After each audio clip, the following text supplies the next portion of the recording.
Well, welcome back everybody. As you can see, I am in the $400 Jetta, which we are going to be using the $425 Jetta to fix. However, there's lots of snow on the ground and it is freezing here in Pennsylvania, USA. And I have to do this right now because Ralph, while driving to work this morning, cracked his oil pan on his Mark III. So let's just cut to that and we can see the aftermath and why Ralph needs a daily driver today.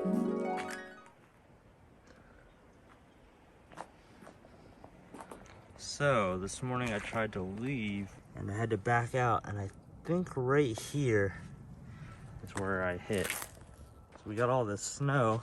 Oh boy. So yeah, usually I put these pieces of wood out, but I wasn't able to because of all the snow and ice that's still built up. I was trying to leave quickly for work, and I guess I caught the end of my driveway. Luckily I was able to get it back up my driveway quick enough for the rest of the oil to kind of just dump out right here. I'll get another oil pan in there relatively soon. But yeah, I guess it's time for the Mk5 Jetta to get ready for the road now.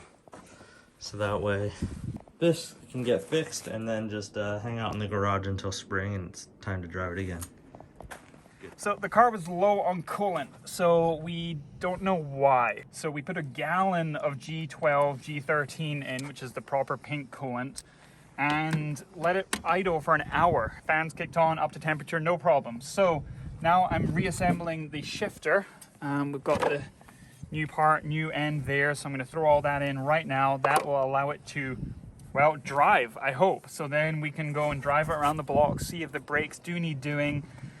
It's about 1 p.m.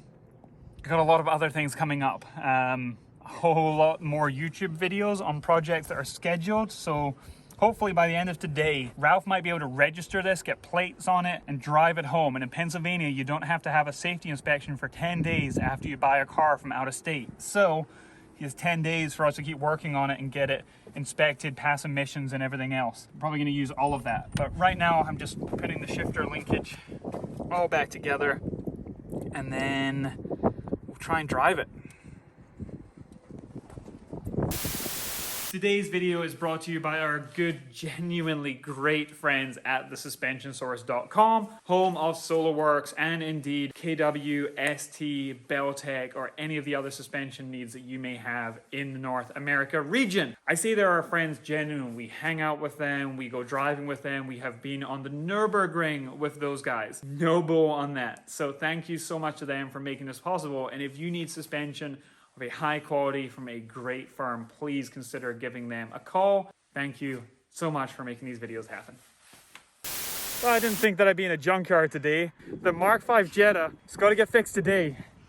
And the shift linkage is not happy, so we're just gonna go and play in the snow. You see any Mk5s in there? Because I don't, but there's also 30 rows of cars in this place, so we're just gonna go looking. Stay tuned.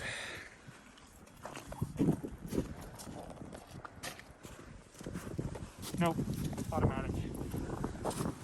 So we got to find a manual late Mark IV or Mark V or a late Beetle or a Mark VI. We just got to find a manual 5-speed Volkswagen, really. Oh.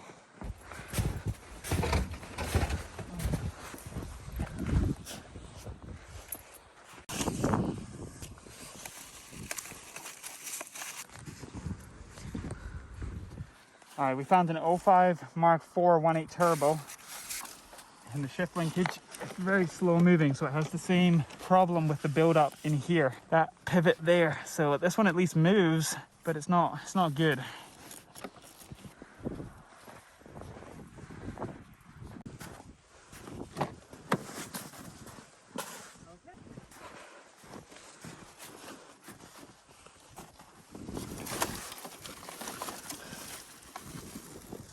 Well, we found a 2.5 manual, but shift linkage has exactly the same problem. The side to side is dead, so no bueno. Just keep looking. I found a new shift tower, however the piece we need is broken. So then we went to this Beetle, which is a turbo, which is cool. And it has the metal version, but we don't have the plastic sleeve. So in theory, these are interchangeable. It sure looks like it will be. It's gonna be sloppy, but it might get Ralph on the road today. However, before we leave, first of all, if Ralph turns around, you'll see an Acura with some sick taillights. And then, I don't know what this is. It's meant to be all European or import cars. But I don't, it looks like a Rover? Oh no, it's a Nissan. What the hell? Nissan convertible. Maybe people on the West Coast know what this is, but I have no idea. Ah, it's an Infiniti. Infiniti M30 convertible. Yeah. Is this rear-wheel drive? Can you drift it? Yes.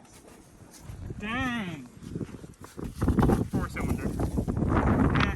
But still, that seems kind of random. Next to a Beetle Turbo with the Beetle Turbo S wheels. Or turbo, someone's going to correct me. So if anybody needs a set of those, they are all here. Yep, all 4 of them are here, and I'm not coming back to get them for you. So, yeah, have fun if you want them. Apart from that, we are now out. Go back to the workshop, to the snow there, and try and put this in and see if it's any better. We're back from the junkyard. I got that shift linkage. It's not perfect, it's missing a little bushing, but whatever, it's in, it works. The cold air intake was kind of janky. It was rubbing. You can even see there's a line on the hose where it's been rubbing against it. So we got rid of that, went back to the original air intake. All the wiring is kind of janky, like this has been repaired, whatever. It's just about ready to go. Battery's in, and I went to close the hood. And yeah, we forgot about the hood latch. So we're gonna pull this off right now, put it together, and then I'm going to take the first test drive and see if this thing will steer in a straight line and brake and turn and do everything. So right now, parts car, get this front end off, put it back together, test drive. One thing after another. A little longer than a few minutes later. In theory, the hood's gonna latch now. Who knows? It did. Test drive is on. So the back wheel's a little snowed in, but it does have snow tires. Let's see. We have not tested this. This is live. Oh, look. Shifter. Reverse. First. Second. Third. Fourth. Fifth. It's a little bit of slop, but I knew that because it's missing a bushing. Okay. No check engine light. We got a bunch of beeping. That's fine. Whoop, and then I stalled it because I forgot it was in gear after all that. Super smart. All right, neutral. So steering wheel light is on. That's fine. Traction control until we drive. It'll take that off. Tire pressure, fine. DRL, yeah, we know. Seatbelt, yes. So we expect all of those. So that's all fine. I'm just going to shut the door and try and drive it around the block. Ralph, what do you think? Is it going to work? Yes or no? All right. I don't know. We might not even be able to get out of this, but let's try it. Apparently we have to grease the door. I hear snow scraping.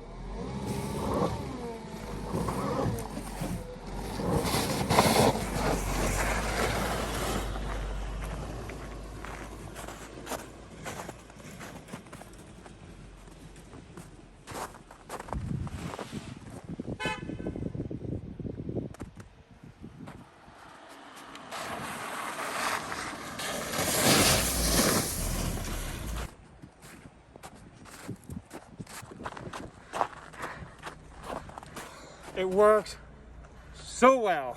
Braking, 5th gear, reverse, everything. Just perfect. That 5th gear alignment, yeah, the brakes are a little rusted, but it drove pretty darn well, Ralph. This is you're driving this home. As long as we pop the hood and like there's no coolant like spraying everywhere. I mean, yeah, coolant's the same. We gotta tighten up a couple clamps. Listen though, more than anything, this needs an engine flush and a new filter more than anything ever. Woo! Where did this come from? Must have been out of there maybe? I don't like that. Like that, like oily? Well, we'll keep our eyes on that. But otherwise, yeah, we still got some tightening up to do, but that's it. We're driving at home. Yeah, all right, back to work. 3 days later. So the car is now driving, the shift linkage repair worked, my hair is bigger, there's more snow outside. The car has been performing like a champ, but we've got to do maintenance. We've got to treat it right because it was low on coolant, it was low on oil. The coolant, Ralph has been monitoring. Ralph, have you lost any coolant? Sweet. So, oil change. Right now we're going to do a LIQUI MOLY oil change with a Hengst Filter, because LIQUI MOLY and Hengst are two of my favorite companies. Not because, yes, we have a partnership. Genuinely, I think they're really, really cool companies. I really like their products. I've been buying their products way longer than we have had a marketing relationship. Let's go ahead and do an engine flush first of all. This was an enthusiast-owned car previously, but it was a liter down below the minimum point when we got the car, so we don't really know how well the service was, etc. So we're just going to try and wipe the engine clean, start with a clean slate, which means engine flush. Very simple steps on this. Don't drain your old oil. Before you drain your oil, you're going to use that oil. Pour this in, start it up, 10 minutes of idling. The number one rule, don't feed your Mogwai after midnight. Number 2 rule, don't rev your engine when you have LIQUI MOLY engine flush in it. It's going to break down all the oil, all the crud. It's going to lower the viscosity, so if you go driving and revving your engine, you're not going to have a good time. Just let it idle for 10 minutes and then simply drain the oil with all the crud, flushed out by the engine flush, and put a new filter, new oil in, done. So we're going to go ahead and do that right now. Fresh filter afterwards, not before. Use your old filter to get clogged up with all of the junk, and then put a new one in afterwards. Check your oil. Make sure you have oil. Don't drain it. Don't put fresh oil. Just use your old oil. Take your entire can of engine flush, pour it straight into that old oil. This will do 5 liters. Technically, Ralph's 2.5 is going to hold about 6, so I could use a 20th of an extra can, but we're just going to go with 1 can. All right, there we go. Done. Next, start the car up. Again, with that old motor oil and the LIQUI MOLY engine flush. Do not rev it. Start it, walk away. 10 minutes, not 9 minutes, not 11 minutes. 12 minutes is totally out. 10 minutes. 13 minutes, way too far. 10 minutes. 10 minutes is up, switch your engine off. No revving, no driving. On to the next step.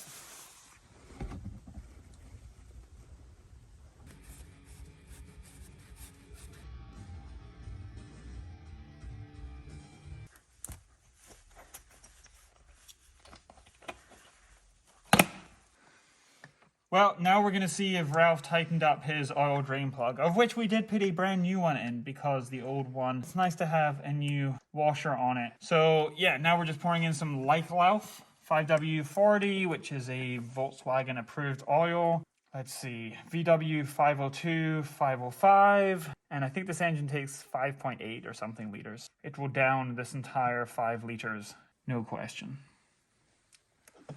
So top tip, the LIQUI MOLY bottles come with a little spout funnel of their own, and if you turn it this way up, it won't clog. Oil change, oil filter change, engine oil flush done. Ralph has, well, we've had some political debates on whether torque wrenches should be used on oil pan sump plugs. I believe yes. Ralph knows how many ooga-doogas it is, but we did both okay to go and do the new bolt as well. There's some agreement there at least. But anyway, thank you to LIQUI MOLY, Hengst for making great products, for supporting everything that we do here, keeping my cars running, and now Ralph's daily driver. We thought this would be the last video on the Jetta. It's not really meant to be an ongoing project, it's just a daily driver, but really getting it running because of the snowstorm and Ralph cracking his oil sump was the big challenge. Which means we're going to have another episode. Our lovely title sponsor for YouTube, Solo-Werks Suspension, available at thesuspensionsource.com. We have to do that installation. So if you have any questions, any comments, anything you'd like to know or be shown on a Mark 5, Mark 6 style suspension install, hit us up in the comments. Please let us know. We'll make that in one of the future videos, and we'll have some other updates as well. I'd like to get these headlights polished up a little bit and some other stuff. And you can also just going to ignore that. Hashtag daily driver. For now, thank you so much for hanging out with us. Please hit subscribe. Please support the companies that support us. And take care. Wash your hands. Wash your cars. Goodbye.